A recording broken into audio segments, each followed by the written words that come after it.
Eh bien, me voilà sur le direct. J'ai plus qu'à attendre les followers, à vous attendre.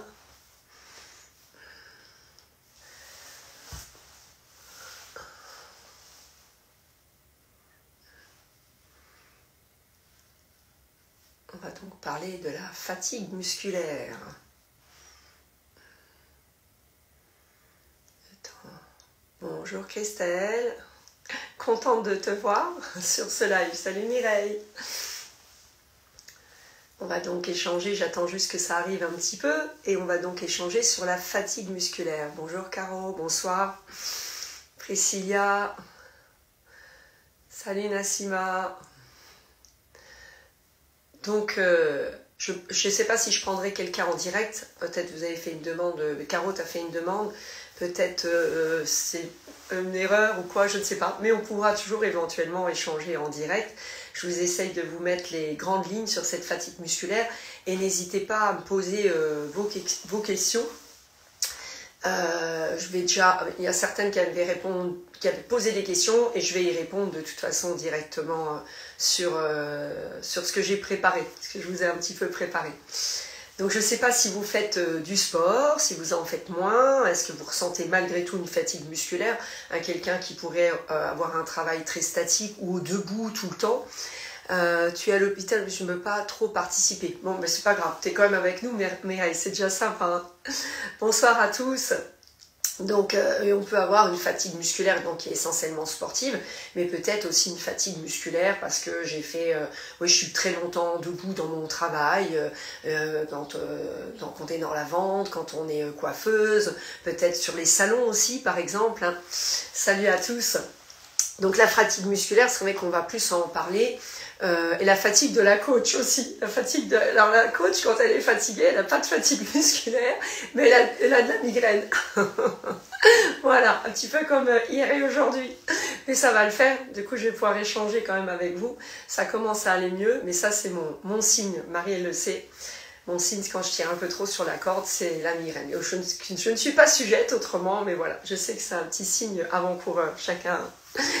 Et donc je vous ai préparé un petit truc. Et c'est vrai qu'il faut sensibiliser sûrement les gens à l'importance du repos et de la récupération dans une routine d'entraînement. Mais maintenant, si par exemple, je vous citais ces métiers où je suis longtemps debout, coucou Fred, d'une oreille je suis au taf. Ah, alors écoute, tu m'écoutes bien, plus d'une oreille que donc si par exemple j'ai effectivement un métier où je suis beaucoup debout, où je piétine, ou un métier, des salons, vous savez les gros salons parisiens ou d'autres salons, on peut aussi peut-être ressentir une fatigue musculaire, d'autant plus si le corps n'est pas parfois préparé sportivement. Alors je pense que dans tous ces métiers, comme les métiers où on est beaucoup assis, le sport est indispensable pour aller mieux. Mais maintenant, c'est pas pour ça qu'il faut en faire de trop et aller justement cette fatigue. En plus, cette période-là, c'est vrai que c'est une période souvent de fatigue générale parce que c'est mon acupuncteur qui me dit toujours ça. En fait, l'hiver, parfois on ne fait pas assez de zones de repos. On devrait être un petit peu plus off, faire attention à faire des sports peut-être un petit peu moins violents, un petit peu moins tardivement. Et du coup, notre fatigue, en fait, on va commencer à la sortir maintenant et avec l'approche du printemps. Et ce n'est pas à cause du printemps, c'est simplement qu'on n'a pas respecté la zone de l'hiver. Donc il peut y avoir cette fatigue aussi en ce moment, et comme les changements aussi quand arrive automne, hiver, et tous ces changements de saison auxquels il faut faire attention. Donc nous on va parler, mais donc ces routines-là, donc ceux qui ne font pas de sport ou qui seraient dans du travail beaucoup debout, beaucoup assis, effectivement il faut vraiment songer à faire des mouvements. Ça ne veut pas dire qu'on doit... Alors faites bien attention par exemple, pour des gens qui auraient de la fatigue physique, on va dire plutôt qu'une fatigue musculaire. Moi, si par exemple je fais peu d'échauffement, j'en fais le matin, toujours avec mes premiers cours, et c'est vrai qu'après mon corps il est entraîné toute la journée à faire du sport. Donc si mes échauffements après sont moins importants, c'est moins grave. Si quelqu'un vient 2 à 3 fois dans la semaine faire du sport, ce qui est déjà pas mal, il faut que l'échauffement, alors soit je fais une petite routine, comme le matin, des petits trucs à moi, les balles Franklin, une petite salutation au soleil, des petits mouvements que vous aimez faire, c'est une mise en route. Donc ça va être court. Si vous décidez de faire une séance, donc qui peut durer par exemple 1 heure, et comme on n'a pas bougé, on se lance dans un coup et on a la frénésie un peu du mouvement et on se dit plus je vais en faire, mieux ce sera. Alors ça c'est embêtant aussi, surtout si l'échauffement n'est pas respecté. Mel qui est là pour vous le citer parce qu'elle a été confrontée à cet exemple-là, Mel Atelier du Corps. En fait, du coup, si l'échauffement pour une grosse séance n'est pas important, on n'a pas les liquides qui se mettent en route, sanguin, synovial, lymphatique. Et donc, à un moment donné, déjà, pendant le cours, vous allez être beaucoup plus fatigué. Il y a vraiment une grosse fatigue qui va être là, on va avoir moins sous la basket, c'est qu'à de dire. Et à long terme, à force de faire ça, de louper les échauffements, de les faire un petit peu coup-ci comme ça, ça donne par exemple des tendinites, parce que le système lymphatique ne se sera pas bien déchargé dans tout le corps, ou un peu de rétention d'eau, des choses comme ça. Donc l'échauffement avant une séance d'1 heure est importante, mais donc là c'est encore différent, donc ça pourrait provoquer une fatigue aussi différente, mais due à ce manque d'échauffement. Donc soit on fait une petite séance le matin, j'ai pas le temps, je fais des petites choses par rapport à ce que je sais faire, chacun peut faire, mais si je décide de faire une séance solide, il faut faire un gros échauffement. C'est pas du temps perdu. Donc Mel nous dit à l'atelier du corps, je valide échauffement trop court et j'ai eu des courbatures terribles, mais comme une grosse séance. Voilà. Et à savoir que quand vous avez des courbatures à ne pas pouvoir bouger, il faut avoir des courbatures. Des gens sont étonnés des fois en disant que moi personnellement, j'aime bien avoir des courbatures. Mais des courbatures qui ne vont pas m'empêcher de bouger. Si j'ai beaucoup de courbatures trop, c'est que j'ai été peut-être au-delà de ce que je devais faire. Et alors, ne pas avoir de courbatures comme avoir des courbatures, c'est dommage parce que le muscle ne va pas être protégé. Donc on peut avoir autant de problèmes dans l'un que dans l'autre. Alors qu'avoir une courbature où je vous dis on se sent bien vivant, les escaliers c'est un peu dur, là c'est vraiment un muscle qui a été un petit peu sollicité, il est sorti de sa zone de confort, mais pas trop. Et donc ça va être un muscle protégé. Alors, Fred, je viens de suivre une formation école de travail, moins courir pour mieux courir, et pour cette formation, le coach insiste beaucoup sur l'échauffement et le renforcement musculaire avant la séance. Ah ouais. Et ça, tu le sais, toi, Fred, on travaille, on est ensemble depuis un moment, tu suis mes cours depuis un moment, et c'est vrai que souvent, par exemple, les gens de la course négligent et pensent que courir, il faut que courir. Bah non, il faut déjà avoir un très bon coach pour pas courir fermé mais ouvert, mais on ne peut pas courir si la personne ne fait pas de renforcement musculaire, de l'automassage, des décompressions et des étirements qui sont adaptés à la course. Par exemple, quelqu'un qui voudrait peut-être faire beaucoup de yoga avec de la danse classique, quelqu'un qui est un petit peu laxe, la course n'est pas adaptée. Et on pourra avoir des problèmes de ménisque ou de ligaments, des choses comme ça. Donc après, il y a des sports qu'il faut pas... école de trail, ah oui, ils sont top. Ils sont top, hein. Mais ça, j'en doute pas. Si tu es allé, j'en doute pas. Mais vous voyez, il y a des sports qu'on peut mélanger, il y a des sports qu'on peut pas mélanger. Alors par exemple, ça veut pas dire que quelqu'un du trail ne peut pas faire un peu de yoga. Mais à ce moment-là, ça va être un yoga bien-être, mais je vais pas essayer de pousser mes postures trop loin, parce que pour moi, c'est pas des choses qui vont ensemble. Comme pareil, quelqu'un qui fait vraiment de la danse classique, on peut en faire juste un petit peu, comme ça, les mouvements pour se faire plaisir, un peu de feet ballet, bon, ok, c'est cool. Mais si je veux pousser tout ça trop loin, à ce moment-là, c'est vraiment pas des sports à mélanger, il faut faire des choix, parce que les blessures sont là. Ce qui n'empêche pas, vous le voyez bien, parfois ceux qui me suivent dans le feet ballet, il y a du cardio, mais c'est pas de la course longue, c'est pas du trail. Salut Caro! Et donc, si on revient donc à notre repos et notre récupération donc dans la routine d'entraînement. Donc là, maintenant, on part sur quelqu'un qui fait du sport. Mais ça, c'est souvent aussi le problème de quelqu'un qui se lance dans le sport, qui veut, par exemple, mincir. Donc, pas la bonne excuse. Et bien, souvent, cette personne-là veut en faire trop tout de suite. Du coup, les résultats sont plutôt à l'encontre. C'est comme ceux de la musculation. Ceux qui se lancent là-dedans, au début, il faut trop de séances. Et le trop n'est vraiment pas bon. Et lors de notre séance d'échauffement, il y a eu pas mal de mouvements issus de yoga et de pilates. Ah oui, mais vraiment, ça Fred, merci de le souligner et de le dire. Mais voilà, il y a une approche qui va être différente. Et le pilate pourrait être parfait. Voyant que quelqu'un qui veut faire du yoga pour compléter un sport, moi j'en donne aux basketteurs, j'en donne aux footeux. Mais évidemment, on va rester sur des choses qui sont adéquates, qui vont pouvoir faire eux. Et qui sont bien en place avec leur sport. Par contre, effectivement, pour la concentration, les rugbyman aussi, certains qui viennent en cours, c'est pareil, ça va vraiment leur faire du bien sur la concentration, tout ce que peut inclure le yoga. Tant au niveau respiration, shavasana, se reposer, faire des bains de sons, enfin il y a toutes sortes à faire dans le yoga. Hein. C'est pas simplement, pour moi quand on fait du yoga, il faut juste pas faire des asanas, c'est-à-dire simplement des postures. Il y a tout un contexte, c'est une éthique le yoga. Voilà, donc ça peut vraiment faire beaucoup de bien dans beaucoup de sports. Donc si on a, par exemple, la définition, je vous donne du surentraînement, pour ne rien oublier. C'est un état résultant d'un excès d'entraînement où le corps n'a pas suffisamment de temps pour récupérer. Donc forcément, pas assez de temps pour récupérer, je vais vous expliquer aussi ça sur le collagène. On a une baisse de performance, une fatigue extrême, des risques accrus de blessures. Il faut comprendre aussi au niveau du collagène, donc naturel que l'on a nous. Quand on fait une séance très forte, on parle d'une séance très forte. Hein, on ne va pas parler si le lendemain je fais des balles Franklin par exemple, hein, ou un petit yoga MBSR où je me fais du bien, un petit stretch tranquille. Il peut y avoir des stretches très forts, hein, mais voilà. Je me fais une petite séance. Eh bien, la chute de collagène est 24 heures après votre zone d'entraînement. Donc si vous reprenez une grosse séance 24 heures après, le collagène qui pourrait remonter, va continuer à descendre. Donc ça, c'est un gros facteur. Donc ça va manquer de collagène. Et n'oubliez pas que ça peut être une cause de fuite urinaire parce qu'en fait, le collagène, le tissu du plancher pelvien est 80% du tissu conjonctif, donc du collagène. Donc ça peut vraiment mettre en péril, d'où les problèmes aussi chez les sportifs et les sportives de haut niveau. On commence à en parler, des fuites urinaires qui peuvent apparaître à partir de l'âge de 20 ans.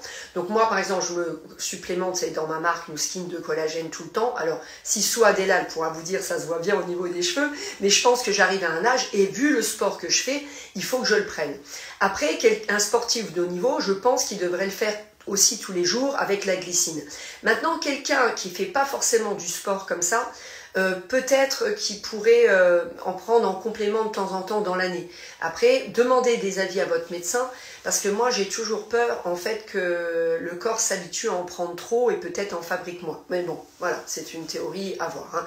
Mais si on fait beaucoup de sport, ça me semble vraiment indispensable. Et les gens le ressentent vraiment au niveau articulaire, c'est vraiment important. Donc voilà aussi ce que peut provoquer un surentraînement. Donc on a une fatigue musculaire, donc diminution de la capacité des muscles à produire de la force, et le volume d'entraînement, mais aussi l'intensité et les fréquences sans récupération adéquate. Donc il faut vraiment que vos récupérations se fassent. Donc se prévoir vraiment un plan d'entraînement sur sa semaine. Alors quels vont être les symptômes? On a des symptômes physiques d'abord, qui est une fatigue qu'on a constant, hein, c'est tout le temps, on a des douleurs musculaires, on se blesse en général très fréquemment, ce qui revient aussi avec ce manque d'échauffement que je vous ai expliqué au début, et évidemment des baisses de performance. Alors c'est pas forcément qu'un sportif de haut niveau, c'est peut-être une personne qui fait du sport juste pour son bien-être, mais du coup elle va quand même avoir ces problématiques au niveau qu'elle veut acquérir. Hein. Les symptômes psychologiques, et donc peut-être encore plus chez une personne qui n'a pas tellement l'habitude de faire du sport, salut Amina, qui n'est pas très motivée. Et c'est ce que donc on voyait dans la salle avec mon fils Julien, que effectivement les filles elles viennent, elles veulent s'entraîner tous les jours, et en général c'est des gens qui ne sont pas très sportifs. Et qui viennent donc juste malheureusement pour la minceur, donc elles vont lâcher assez vite, et puis vous voyez ici, symptômes psychologiques, manque de motivation, irritabilité, trouble du sommeil. Donc du coup, en fait, ce surentraînement de début peut provoquer un manque de motivation. Donc toujours step by step. Importance d'écouter son corps et de reconnaître ses symptômes précocement pour prévenir le surentraînement. Et ça, je le dis toujours, on le retrouve beaucoup dans la méthode Franklin et de Gasquet, vraiment se mettre à l'écoute du corps. Et donc ces méthodes-là, elles, pour moi, peut-être encore plus Franklin, donc ça va être les systèmes avec les balles oranges, vous en trouvez là sur le fil Isawan ou dans mes cours bien évidemment, c'est vraiment ça peut faire un échauffement aussi, on peut vraiment s'en servir d'échauffement, surtout quand on a certaines problématiques et qu'on les connaît. Donc il y a certains exercices qu'on va faire avec les balles oranges en début ou juste pour se détendre. Et en fait, on prend vraiment conscience de son corps avec ces méthodes-là. Et donc du coup, on va, grâce à cela, on va en fait se connaître. Et c'est pour ça que j'invite toujours les gens, c'est ce que Franklin dirait aux danseurs, parce qu'il lui est beaucoup dans le milieu de la danse, quand les danseurs ne comprennent pas leur corps, n'arrivent pas à faire un mouvement, ils leur demandent d'aller voir l'anatomie. Donc moi je vous dis toujours, et j'ai une médecin qui vient en cours depuis pas très longtemps, et qui est toute jeune, et qui m'a dit, effectivement j'ai entendu, et je me suis mis dans mes bouquins de médecine, vous n'êtes pas obligé de faire ça. Il y a Anatomie 3D Lyon sur YouTube, et vous n'avez pas besoin de retenir les noms, mais juste des fois voir quand il y a une fatigue, vous sentez, vous avez quelque chose qui est sensible, vous avez mal, et bien essayez d'aller voir peut-être votre anatomie et de dire ah ben je comprends pourquoi je respire mal, qu'est-ce qui se passe, à quoi ça ressemble, et ça vous aide vraiment ensuite à comprendre votre corps. Il y a par exemple un mouvement typique que je vais vous montrer. Les gens, je vais reculer ici, ouais, vous voyez mon pied. Souvent, on demande de mettre les pieds qui ne sont pas trop ouverts, parce que c'est difficile d'ouvrir. Donc, dans certaines postures, notamment quand on est assis comme ça, ou quand on fait des grandes fentes, comme la mobilité de la hanche est réduite, ben, le pied va faire le travail qu'il ne faut pas de la hanche, il va se mettre en dehors avec le genou qui vient tout en dedans, comme ça. Moi, quand je vous le montre, ça me fait très très mal. Et en fait, souvent, donc c'est un des mouvements, ou quand les têtes partent brutalement en arrière, des choses comme ça. Et moi, en fait, je suis des fois choquée, mais choquée parce que je comprends maintenant que les gens en fait ne sentent pas que la personne peut rester dans cette posture-là vu la douleur que ça peut produire. Donc on est un petit peu coupé du corps et on ne ressent pas en fait que ça fait mal. Par contre ça fera très très mal un jour. Vous voyez, donc vraiment faire attention à ça. Donc les causes de la fatigue musculaire, manque de repos. Alors, une alimentation inadéquate, ça Mélanie justement dont on parlait tout à l'heure qui a mis le petit mot, je vous ai partagé sur ma page Isabelle Gircourt, elle a mis justement l'importance du magnésium, des oméga 3, tous ces petits aliments et avoir donc une nourriture au maximum équilibrée. Alors pour la nourriture équilibrée, donc je vais vous reciter ce que Mélanie a dit et je vous ai fait un qui est visible, hydratation, bien sûr, hydratation. Alors attention, hydratation avant, après, pendant le sport, des petites gorgées. Et l'eau, s'il y a de l'eau et de l'eau la plus neutre possible pendant l'entraînement, pour ne pas surcharger les reins ou faire trop turbiner les reins. Si on veut boire une eau un peu plus forte ou pétillante, c'est plutôt après l'entraînement, mais pas pendant l'entraînement. Voilà. Et toujours petite gorgée, parce que ça pourrait même donner envie de vomir au bout d'un moment. Et donc, il y a, j'allais le dire, donc manque de repos, alimentation inadéquate, déshydratation, entraînement trop intensif. Donc c'est ce qui va causer votre fatigue musculaire. Donc même dans votre quotidien, si vous passez beaucoup de temps debout, de nouveau, faire attention quand même à ces choses-là aussi. Et que l'on fasse du sport très régulièrement ou qu'on soit un petit peu amateur dans le sport. Fatigue musculaire à court terme est normale, mais si elle persiste, cela peut indiquer un besoin de repos supplémentaire ou un ajustement de l'entraînement pour prévenir une blessure. Parce qu'à long terme, mais quand on va se blesser, peut-être qu'on ne va pas penser qu'on a fait toutes ces petites négligences. Et donc, dans la newsletter de la semaine dernière, vous avez toujours les liens qui sont dans l'onglet Community, et d'ailleurs il faut que je mette celle de cette semaine, je ne l'ai pas mis hier, vous avez qu'à cliquer, vous arrivez, c'est entièrement gratuit, sur la newsletter. Et donc je parlais de la méthode France Guillain, avec les bains dérivatifs qui sont vraiment extraordinaires. Il y avait justement les super aliments et vous aviez le miam aux fruits et le miam 5. Le miam 5, c'est pas du tout vegan, chacun après il met son régime on va dire, mais les 5 aliments qu'il faut essayer d'avoir le plus possible dans votre assiette, on va dire. Et souvent, vous voyez, elle dit certains aliments qu'on trouve qui ont des petits désagréments comme les pois chiches, les faillots, c'est souvent, en fait ils n'ont rien, c'est surtout qu'on en met beaucoup trop. Et en plus en pensant se dire oh ben tiens le curcuma c'est bon alors je vais en mettre plein, mais on oublie des fois de mettre la piperine et le gras, ou si on en met trop en fait le corps va l'évacuer, donc on fait pas des économies, c'est tout comme elle dit à chaque fois. Alors prévention, donc équilibrer l'entraînement, varier les types d'entraînement, intégrer des jours de repos actifs, des semaines de décharge pour permettre une récupération optimale. Donc si j'ai fait une séance forte, le lendemain, je vais plutôt faire une petite balade, je vais faire mes balles Franklin, je vais faire un petit yoga tout cool. Vous voyez, j'essaye vraiment d'alterner comme ça un jour sur deux. Maintenant, je peux faire une séance de stretching actif par exemple, qui est très intéressant. Donc il y a le passif. Parfois, quand on est trop raide, il faut passer par le passif ou faire plus que moi je vais appeler des décompressions. Mais à un moment donné, il faut passer à l'actif. Parce que l'actif, en fait, vous donne force et souplesse. Donc on va être bien équilibré des deux côtés. Il ne faudrait pas être trop souple sur une chaîne musculaire et beaucoup moins sur l'autre. Essayez d'avoir un petit peu d'harmonie. On a tous notre structure articulaire, mais en travaillant, on peut y arriver. Et donc faire en sorte que j'ai la force de ma souplesse. Comme par exemple, on peut lever une jambe comme ça en l'air, on peut faire une espèce de grand écart, mais quand on est debout, lever une jambe, c'est pas la même chose. Et en fait, il faut vraiment faire ce travail-là. Le stretching actif protège beaucoup. Écouter son corps, donc on revient à ça, ajuster l'intensité et le volume de l'entraînement en fonction des signaux du corps, adapter les solutions pour assurer le bien-être du corps. Donc ça va être aussi, alors il faut, vous voyez, il y a le corps et le mental.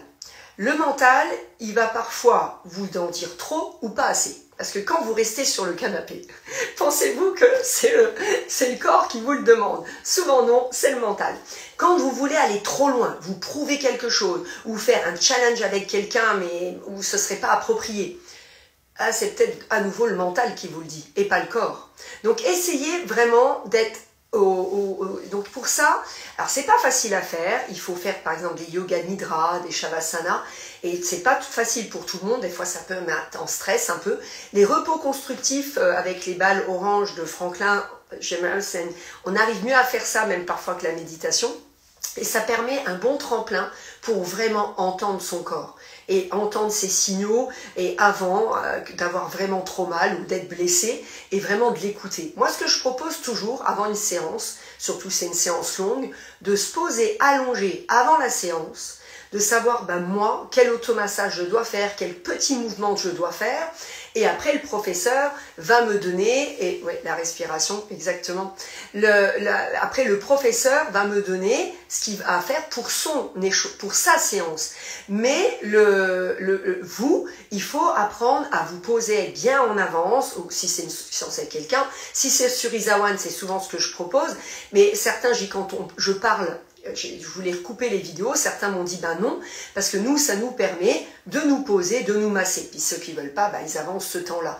Mais il faudrait vraiment ce petit temps off, se séparer de notre journée, et que les pensées se calment, qu'on arrive à se mettre sur le corps, et comme vient de dire Mel, respirer. Et n'hésitez pas à faire des cours de respiration, je leur en fais faire avant les yogas, maintenant systématiquement, comme ça je suis sûre qu'ils le font. Il y a de très bons coachs que j'ai déjà partagés, donc Fred Tillon qui est sur Inside Timer par exemple, qui est sur Instagram, mais autrement apprenez plein de sortes de respiration. C'est pas forcément la respiration cardiaque, cohérence cardiaque qui va vous faire du bien, trouvez la vôtre, l'estomac vacuum, les respirations russes avec des mantras, mais trouvez, et ça il faut vraiment le travailler en dehors de votre cours. Et une fois que vous saurez respirer, vous allez pouvoir l'adapter. Et donc pareil, après dans votre retour au calme, n'hésitez pas, vous avez fait votre séance frénétique et tout, et boum, je pars. Eh bien n'hésitez pas à vous poser assis, allongé dans un coin, quelques petites minutes, une espèce de méditation si on veut, mais pour observer votre corps, tous les bienfaits que vous avez pu lui apporter, ou au contraire, les zones de tension que je ressens. Donc ça, je pense que c'est vraiment important et ça vous apprend à être à l'écoute de votre corps. Donc nutrition et hydratation, s'assurer d'une alimentation équilibrée, d'une hydratation adéquate pour soutenir la récupération musculaire. Donc ça, je vous l'ai dit et je vous ai donné les liens. Ce que je pourrais faire là tout de suite, j'avais pris en photo ce que Mel nous disait ce matin, qui avait donc l'importance des oméga 3. C'est dans ma story Isabelle Gircourt, l'importance du magnésium, elle vous a dit les pourquoi du comment, et d'une bonne alimentation. Mais vraiment tout ça, essayez de le faire. Et donc l'hydratation, je vous ai expliqué aussi, l'alimentation anti-inflammatoire, je pense vraiment à la base de tout. Exactement, il y a un super bouquin, tiens je l'ai là, que Souad m'a prêté. Attendez, je vous donne, là il est juste là à ma portée, parce qu'il faut que je le lise. Et c'est un monsieur donc, qui avait un gros problème, la maladie de Crohn, une vraie, et qui a fait ce bouquin, et donc c'est entre autres, mais anti-inflammatoire, on est vraiment d'accord, voilà. Et c'est pas dans la malbouffe qu'on trouve l'anti-inflammatoire. Céline nous dit, la méditation c'est devenu un vrai besoin après mes séances. On est d'accord ma Céline, j'ai essayé de l'habituer ma Céline quand on est parti en vacances, et je lui ai proposé, mais vous voyez, vraiment ça fait un bien fou, mais c'est pas parce que vous faites qu'un yoga, on peut faire une petite séance de méditation ou se poser si le terme dérange un peu, mais après une séance de crossfit, c'est parfait. Il est top, il est sorti un deuxième. Ah oui, vous voyez, alors c'est Souad qui me l'a prêté, Donc il y en a même un deuxième. Bon bah vous voyez, Mel, puis Mel, elle s'y connaît un peu. Donc massage turbinada, elle nous fait Mel, mais elle adore, je crois, un petit peu tout ce qui est alimentaire. Et je pense que bientôt, elle va nous aller un petit peu vers la naturopathie, comme ça. On va bien se compléter, ma Mel. Hein. Donc, importance de la récupération. Récupération, ça peut être active. C'est pas forcément dans une récupération où je me pose dans mon canapé et je fais rien. Technique légère d'exercice qui favorise la récupération, comme donc le yoga, mais comme je vous ai dit tout à l'heure, hein, si je fais une séance de yoga très forte, c'est peut-être pas approprié non plus. Hein. Mais le yoga, il y a beaucoup à faire sur les arbanes. La marche, le vélo à faible intensité. Ce que je vous disais tout à l'heure. Le sommeil. Le sommeil. Alors après, on a chacun... Je vous avais partagé aussi la semaine dernière le docteur Suleiman qui a un livre extraordinaire en neurologie, mais il disait donc que normalement, certaines personnes ont des cycles pas de 24 heures, mais 20 heures, 10 heures. Donc ces gens-là sont un petit peu décalés parce qu'en fait, eux, ils vont être actifs 20 heures et dormir 10 heures. Et puis d'autres personnes, bah, c'est plus sur le cycle 24 heures avec les 8 heures de sommeil. Et puis après, je lui parlais de mon cas et il me disait que je serais plutôt une petite dormeuse parce que moi, je vais dormir 5-6 heures, mais c'est peut-être plutôt parce que j'ai moins besoin de sommeil. Mais je le sens certaines fois, et après, ça y est, les 6 heures, des fois, elles sont vite réduites parce qu'on a encore quelque chose à faire, il y a des grosses journées. Alors, comme on arrive à résister le soir, on le fait. Mais c'est pas prudent, parce qu'à un moment donné, on le paye. Bon, vous savez, on tire toujours sur la corde, vous savez comment que c'est. Hein.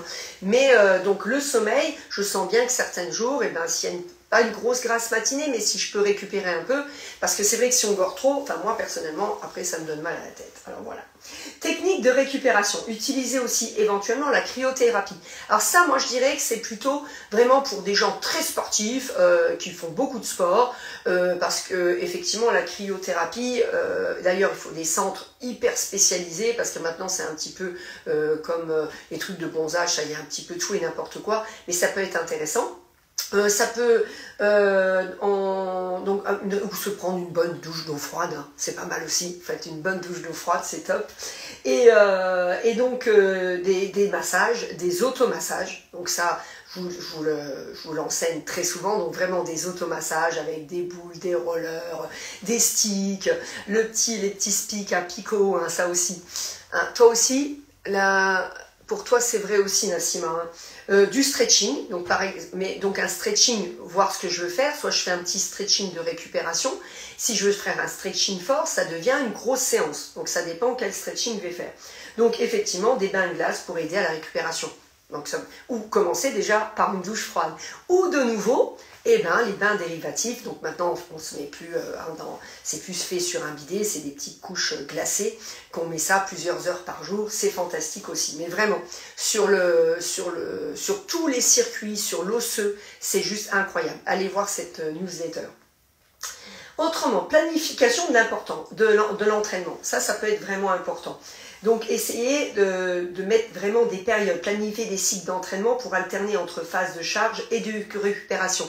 Donc, moi, je le vois, on a beaucoup d'heures de cours parce que c'est mon métier, mais il y a des séances, du coup, où je vais, étant plus jeune, j'essaie de tout faire, ce qui était un peu bête parce qu'on surveille mieux les gens quand on fait pas tous les exercices, mais j'essaye vraiment de faire des séances plus fortes avec certains de mes élèves, et puis je sais que le lendemain, il faudra que je fasse un petit peu attention. Donc, j'essaie aussi de faire ces phases-là.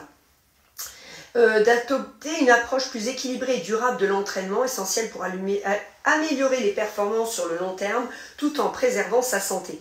Donc je pense vraiment, et puis vous savez en plus, je pense que noter tout ça dans son agenda, on le fait vraiment comme un rendez-vous, et on va le faire un petit peu plus. Donc je pense que c'est vraiment important de noter comme ça ces zones d'entraînement. Alors autrement, alors après, les fatigues musculaires peuvent être dues aussi, pas forcément à un surentraînement, parfois à des médicaments. Il y a différentes causes encore que je vous avais trouvées d'ailleurs par ici, que je n'oublie rien. Là, sur ces fatigues, donc tous les faiblesses, tout ça on en a déjà parlé, tout a été fait. Une fatigue musculaire, ça peut être aussi quand il y a vieillissement.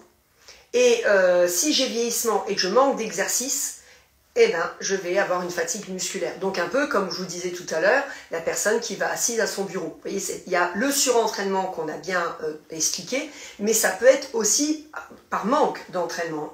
La grossesse, hein, les causes infectieuses. Donc la grossesse, après ça dépend. Moi j'ai eu 3 enfants et c'est vrai que j'ai eu 3 grossesses merveilleuses. J'ai toujours bougé, je me suis remis au sport assez rapidement et tout s'est toujours très bien passé. Donc après, par contre, voyez, moi, bêtement, pendant mes grossesses, je pouvais presque faire un cours de step, mais il fallait que je fasse un marquage au sol. À l'époque, j'en faisais beaucoup plus. Mais moi, ce qui ne me réussissait pas, c'était le vélo. Ou d'être couché sur le dos, parce que ça appuyait sur l'artère, ben, je faisais attention. Donc il faut être encore, d'où je vous disais tout à l'heure, d'être vigilant sur connaître son corps, et peut-être d'autant plus dans des moments comme ça. Donc essayez toujours de l'apprendre avant. Parce que attendons pas d'être enceinte pour entendre son corps. Donc des causes infectieuses qui sont les plus fréquentes, on va dire. La mononucléose, ça on sait, hein, souvent c'est vraiment un des premiers signes. Le sida, la grippe, la maladie de Lyme, la syphilis, bon, la méningite, oui, effectivement. Les causes neurologiques, alors la sclérose latérale amyotrophique, un accident vasculaire cérébral, la sclérose en plaques, la myasthénie et les diverses myopathies. Donc la prise de médicaments. Alors les médicaments, ça peut être les antirétroviraux, ça peut être les statines, les agents de la chimiothérapie, on le sait aussi ça, les médicaments antithyroïdiens, les corticoïdes et l'interféron. Et ça peut être aussi une autre cause de fatigue musculaire, une maladie thyroïdienne, une maladie inflammatoire ou auto-immune. Mais pour avoir, moi, des gens qui ont des maladies inflammatoires ou auto-immunes vraiment importantes, je peux vous dire encore une fois qu'au début, ils ont du mal peut-être à croire à ce que je dis, ils finissent par y croire pleinement, mais c'est en faisant un mouvement à nouveau adapté. Vraiment, on ne va pas effectivement les faire courir dans tous les sens, mais par du mouvement adapté, des séances adaptées, on arrive vraiment à leur faire récupérer en mobilité et en énergie. Il y a par exemple le yoga MBSR, donc on avait refait sur Isawan, et un yoga nidra derrière. Je vous assure que quand vous êtes fatigué, vous pratiquez ces yogas-là, vous êtes plein d'énergie l'après-midi. Beaucoup plus que si j'étais resté 2 heures de plus au lit par exemple. Les syndromes de fatigue chronique, la fibromyalgie, hein, qui est une maladie un peu insidieuse et puis encore très compliquée. Voilà. Donc, je pense que j'ai fait un petit peu le tour. Est-ce que vous avez des questions sur donc c'est cette fatigue musculaire qui peut être autant due donc à un surentraînement que des gens qui ne bougent pas, et donc les choses à mettre en place, et vraiment faites-vous un plan d'entraînement pour savoir vraiment équilibrer votre entraînement sur la semaine. Il y a plein de choses que vous pouvez faire à la salle, il y a des choses que vous pouvez faire chez vous, et vous rentrez, vous savez, si vous avez le temps, après ça dépend, vous faites quelques petites choses avec des enfants, par exemple si vous avez les enfants, mais s'autoriser en rentrant à faire même un petit quart d'heure off, où vous allez faire quelques étirements, prendre les balles Franklin, faire quelque chose approprié. J'ai mal au dos, évidemment, direct quand je rentre, j'attends pas, parce qu'il va peut-être falloir que je cuisine, encore debout. Et vous savez, il y a ce fameux étirement, comme ça, hop, je mets mon genou contre le mur, de préférence sur un coussin, et l'autre jambe en avant, et je pousse, je vous l'ai rappelé il n'y a pas longtemps, et je vais étirer mon psoas. Alors, comme le psoas est le muscle de l'âme, alors évidemment, hein, de profil, ça donnerait à peu près ça, et on a ici le pied contre le mur. C'est le muscle, donc un muscle qui est fragile, on avait fait un petit réel là-dessus, et donc il peut avoir de la fatigue, et c'est un muscle qu'on appelle muscle de l'âme. Donc il peut aussi, donc il met beaucoup de tension dans le dos, et ça peut être donc aussi parce que j'en ai plein le dos, ou parce que je suis fatiguée de ma journée, j'ai piétiné, j'étais longtemps assis, et bien là il faut rentrer le soir et faire ça. Et il ne faut surtout pas se mettre dans son canapé, parce que ça va donner encore plus mal. Et méfiez-vous aussi dans la fatigue musculaire des lumbagos. Alors, j'ai toujours sur une séance, c'est facile de donner des courbatures aux gens, de donner des résultats, mais il faut que la personne, elle puisse en faire longtemps et sans à un moment donné avoir donc une blessure due à la fatigue musculaire, donc qui peut être de tendinite aussi par manque d'échauffement par le système lymphatique, mais ça peut être aussi une petite déchirure, une petite lésion, et donc il faut pallier à ces choses-là. Donc il y a vraiment un tas de choses à faire, et donc encore une fois il faut écouter. Joséphine, et faire du sport ça fait du bien au corps et au mental, c'est pour ça qu'il faut rester sur son... Voilà, il ne faut pas rester sur son canapé, exactement. Et donc, donc par exemple, j'ai fait une grosse séance où, vous savez, ces super électrodes là qu'on met et qui sont de plus en plus puissants. Donc, ils vont... Bon, bah, c'est juste pour une question d'esthétique, c'est pas du bien-être, ça. Alors que le sport, ça doit être du bien-être, s'il vous plaît. Et tout le reste, ça viendra automatiquement. Mais la bonne raison de faire du sport, c'est d'être bien dans sa tête, bien dans son corps. C'est vraiment la première raison. Et donc, ces électrodes-là, alors sur le coup, ça avait une bonne grosse contraction, et on en avait discuté avec Elisa, donc qui vient en cours de yoga le lundi soir, et elle disait, ben oui, il n'y a rien de tel pour avoir un abago le lendemain.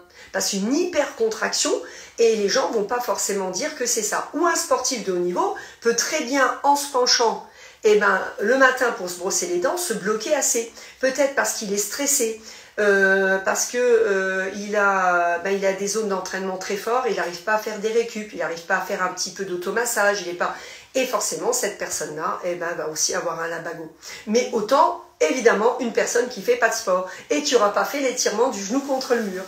Je reprends juste ici les... Alors, donc pas rester sur son canapé, vous a dit Joséphine. Je dois filer, merci Isa, mais avec plaisir Fred, à tout bientôt. Et Mel nous dit que c'est intégré dans ta vie le sport, tu bouges ton planning pour toujours caser une séance dans la journée, c'est la récompense. Mais oui, tu as raison.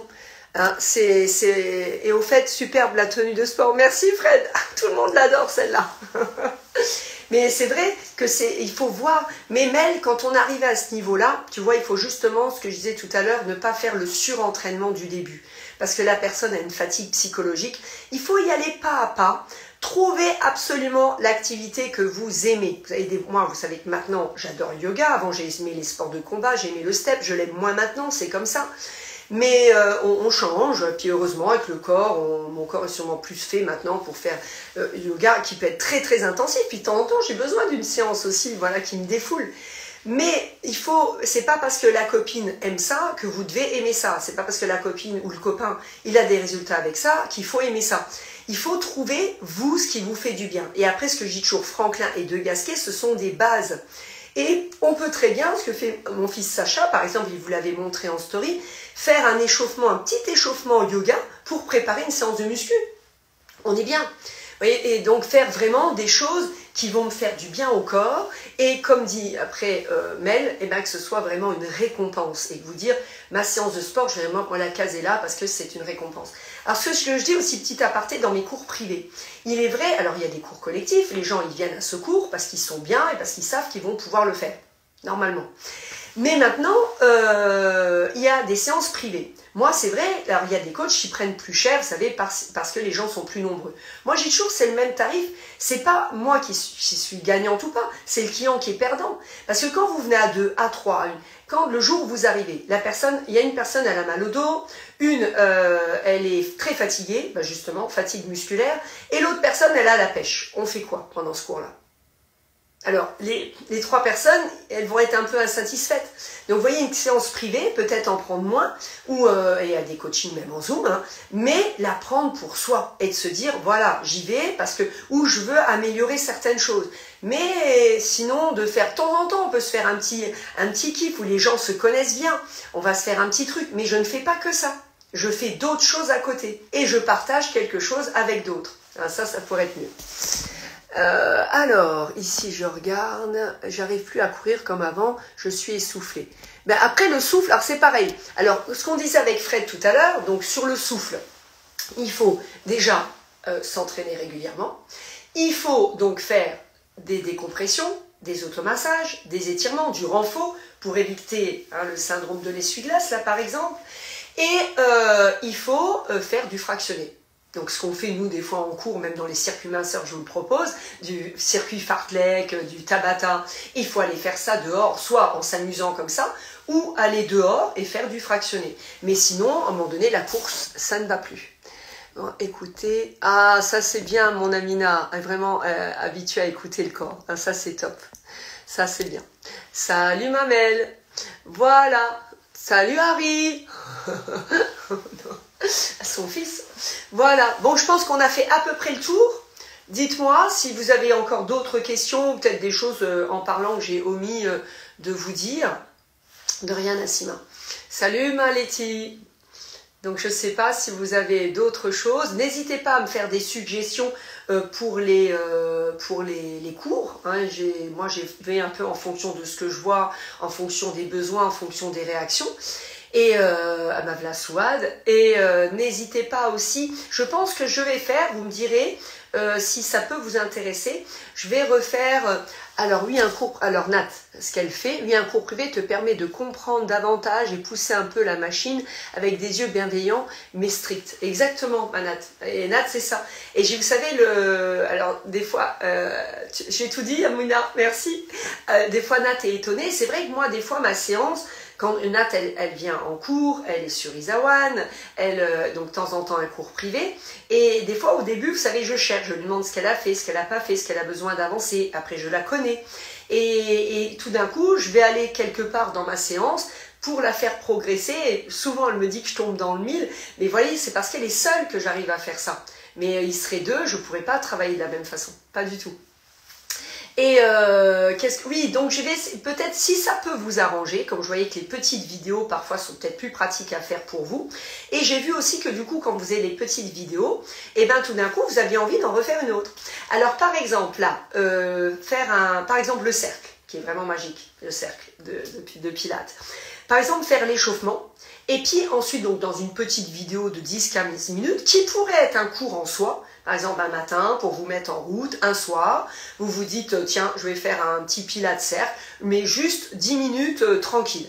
Et puis ça peut être donc le début d'une séance où après je ferai plusieurs petites vidéos où je vais faire par exemple des exercices pour les bras, des exercices pour les abdominaux, des exercices pour les fessiers, des exercices pour les cuisses, vous voyez, et du coup vous piochez dans ces différentes petites vidéos en fonction du temps que vous avez et puis de l'envie que vous avez aussi, tout simplement. Voilà. Donc est-ce que vous pensez que ce serait est-ce que vous aimeriez ça? Et ce serait peut-être plus pratique que des fois de chercher dans une vidéo avec le texte. Et petit à petit, je pourrais vous faire toutes les différentes spécialités un peu comme ça. Alors par exemple, un pilates routine, non, parce qu'il a une évolution. Et puis là, on le fait jusqu'où on peut, par exemple. Mais il y a des choses qui peuvent vraiment être possibles. Voilà.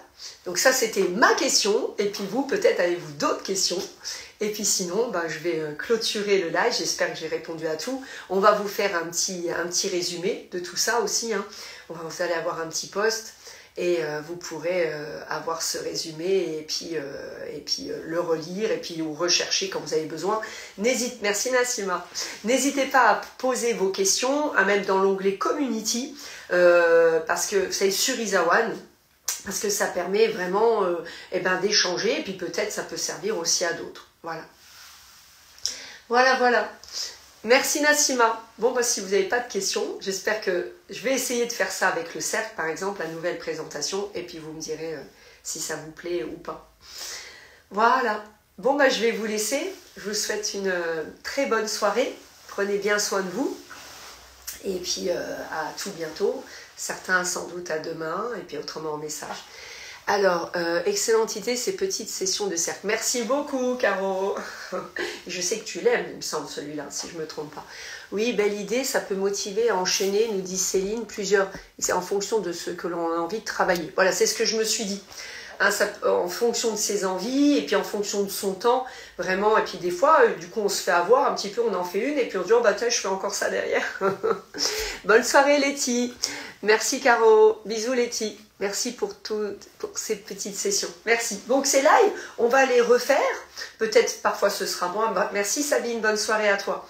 Peut-être parfois ce sera Ben ou Doug. Parfois ce sera petite session. Ça te va aussi, Letty? Tu es adorable, mon Isa. Merci. Oh, merci, mon Amina. Et Nassima, bonne soirée. Et donc, n'hésitez pas, on va faire donc à proposer des sujets. Il y en a eu déjà quelques-uns d'avance, mais n'hésitez pas à proposer vos sujets pour qu'on puisse échanger sur ça. Voilà. Je vous embrasse. Bye bye. Prenez bien soin de vous. Moi, je vais essayer d'aller prendre bien soin de moi aussi. Soigner ma tête. Voilà. Mais voilà, d'avoir échangé avec vous, ça fait du bien aussi. Joséphine, merci Isa, tu es au top. Oh, merci beaucoup. Merci. Prenez bien soin de vous. N'hésitez pas les filles à faire une petite séance de yoga. Je suis désolée pour ce soir. Mais c'est au-dessus de mes forces. Je crois que si je mets la tête en bas, vous voyez, ça va pas terrible. Bonne soirée, Caro. Mais vous bougez, hein. Vous faites, hein. Je vous embrasse. Bye bye. Prenez soin de vous.